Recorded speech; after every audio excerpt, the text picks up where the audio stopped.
Roger, Wallace, LeVon Whittaker with you. Longhorns beat Vanderbilt 34-31. Wild game when you consider Texas led 31-10 and Vanderbilt a furious comeback. What were some of the key takeaways you had from Texas postgame afterwards? Well, for one, they wish they didn't give up 21 points in the fourth quarter. But other than that, Ethan Burke says, and a couple other guys did as well, a win is a win. When you just had a 4-game road stretch, you come home and face a pretty gritty team like Vanderbilt, you take what you can get at this point in the season. Yeah, we were talking on the radio with Craig Way about it and the fact that it doesn't matter about this when they go to Georgia. If they come out of here with a win, that's all that matters. Now, maybe the voters will look at this differently, that it got to a fourth quarter onside kick game, but that, again, doesn't matter because they have to win. It's not about style points when you're sitting there with 2 losses. But let's talk about this offense. You were in Starkville last week when something started to click with this offense, and now we've seen it 2 weeks in a row, and Arch Manning didn't look like he missed a beat, didn't go to practice until Wednesday. Yeah, I mean, he told us that he wished he could have gone out there on Sunday and played after the Mississippi State game. You know, he's in concussion protocol, but, I mean, you made some changes, some shifts up on the offensive line with Hudson and Connor, and all of a sudden, guys feel a little more protected. They feel a little more juiced up on the offensive line, and so that helped Arch Manning coming out here. He said, hey, those guys are my brother, and hey, they'd be my brothers too if I was coming out of concussion protocol and work with these guys on Wednesday on throughout the week just to feel some type of camaraderie on that front line. Yeah, Sark said they're going to do everything they can on the offensive line, and what they did was Cole Hudson comes back from injury, but instead of putting him back at center, they move him to left guard. No sacks for this Texas offense. Meantime, and I know you look at it all differently because of the 31 points, but this was a Vanderbilt offense that had allowed only 7 sacks on Diego Pavia all season.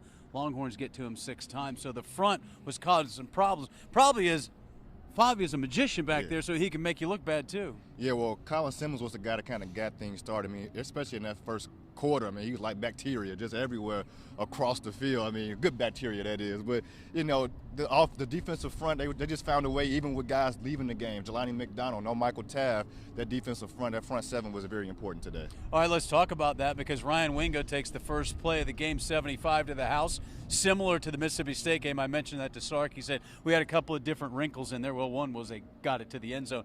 But then he goes down. Sark said in an emergency situation, I guess, Wingo could have come back. I mean, they're beat up going into this open week. Yeah, well, you know, you get Emmett Mosley back at the perfect time. It seems to be Arch's new favorite target. We thought that would be Wingo earlier in this season, but, hey, Emmett Mosley comes out there, has 7 receptions, has a touchdown, almost had another touchdown. I mean, he looks as explosive as they explained him to be when he came over from Stanford. So, although they are banged up, they found a way to wheel out some wins late in this part of the season. Yeah, even he went out a little bit. He caught that pass right before the half and got up a little slow.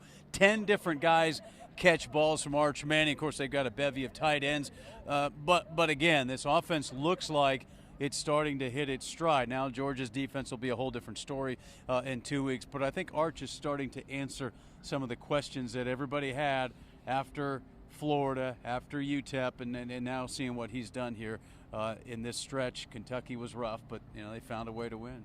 Yeah, the questions were the accuracy, getting the ball out of his hands, and just trusting his receivers. I mean, he's finally found himself some type of groove that could be a credit to the offensive line, just kind of coming together at this point in the season. But it could also be just progress throughout a very long season. Arch starting to feel comfortable back there and just starting to trust himself a little bit more. Back home, first time.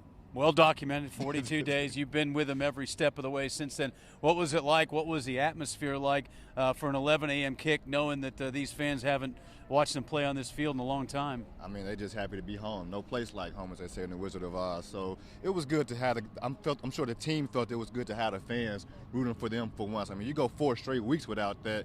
You probably starts to be a little mental for you. You kind of want to get out of that bad place and get home to your own bed and get in front of your own fans. Did you notice it down on the field? Absolutely. You can just hear the people out here screaming, happy that they're back. And then, like you said, when we were just talking off camera, some of the fans are like, man, we don't get to see them for a couple of weeks now until they get ready to face Arkansas here at home. Yeah, it's going to be 21 days because they have the off week. Then they go to Georgia before Arkansas and A&M. So they've put themselves back in the conversation. Tuesday, the first playoff rankings come out. My guess is maybe in the high teens, but they're in the conversation, which means, and I hate the phrase sometimes, control their own destiny, but if they can somehow get what will be the only game, I think, other than Ohio State where they're not going to be favored this season, maybe A&M depending on how things go, but if they can get Georgia all of a sudden, everybody that wrote them off, has to kind of rewrite that story. It's going to be a tall task, but this team seems to be giving themselves some hope. We know what the defense is capable of.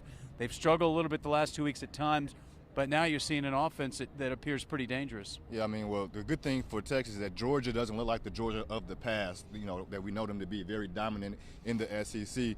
They're not that team this year exactly, but when I asked some of the guys, hey, would you rather go play Georgia right now, get your revenge on these guys after what took place last year? They're like, no, we need the break, we want the bye, and then we'll go on the road and handle Georgia because it's going to be a tough task. And you talk about, just the longevity of it being on the road and all the hits that you take, and you're just not the same when you're not at home. So speaking of hits, Trey Wisner rushes for over 70 yards, carried it double-digit times, but that guy stood in on pass protection. He took some big hits, but that is so important.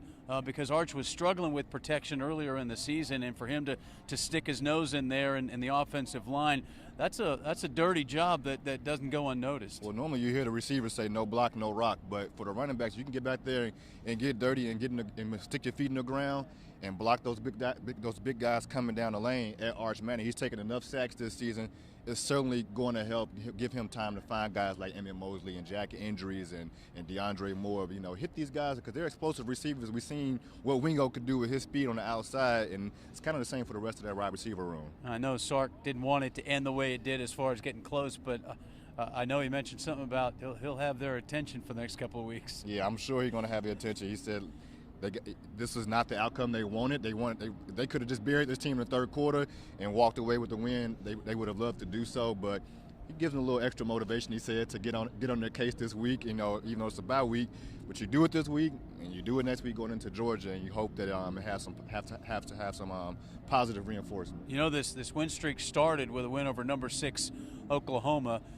It continues with a win over number 9 Vanderbilt. I think there's still a perception that it's a different number 9 than if it was one of the Blue Bloods, and that's something that Texas can't control, and you can't control the perception. But my hunch is if the name was something other than Vanderbilt, it might be looked upon as even more of an impressive win. I think now it's going to be looked upon as they held on by their fingernails to win, but no matter, they're sitting there right there with still one SEC loss. Yeah, I mean, at the end of the day, like you said, the voters, that's going to be their decision when you see those rankings come out on Tuesday. But a win is certainly a win.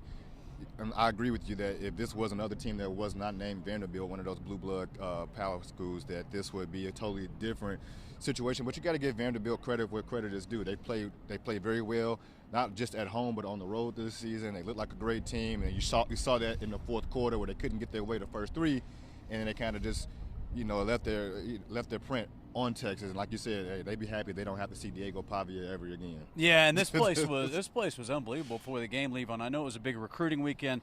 They honored the 05 national championship team, but this was a good game to win for a lot of reasons. But you had a lot of influential moments and a crowd here and recruits here that you'd hate for all that pomp and circumstance to be home for the first time in over a month and to come out here with a loss. So they kind of held up their end of the bargain in making this a complete day. Well, they didn't come out flat, and that was the one thing we've been talking about this season. Can they get out to a faster start? They did that against Mississippi State with Ryan Wingo. The first play, boom, takes it to the end zone, and then you have Wingo again. You would think that Vanderbilt probably seen it coming, takes that little wide receiver screen to the house, and that really gave them some type of energy. And then you see the sack and the recovery. And so they get the field goal out of that. Then they score another touchdown in the first quarter. So 17 points in the first quarter gave this team all the juice they needed. And the fans, that's what you really want to see. Keep these people entertained. And it's their first home game in 4 weeks. So you really want to get 5 weeks, rather. So you really want to give your fans something to root for. It was 1942 the last time Texas played 4 consecutive games away from home. So a little rainy, a little windy, very pleasant today, though. Longhorns come away with a win. Stay it with KXAN all throughout the week. Horns Report on KXAN Plus, and we'll continue to cover the Longhorns as they win their 7th ball game of the season. For LeVon Whittaker, I'm Roger Wallace. Thanks for watching.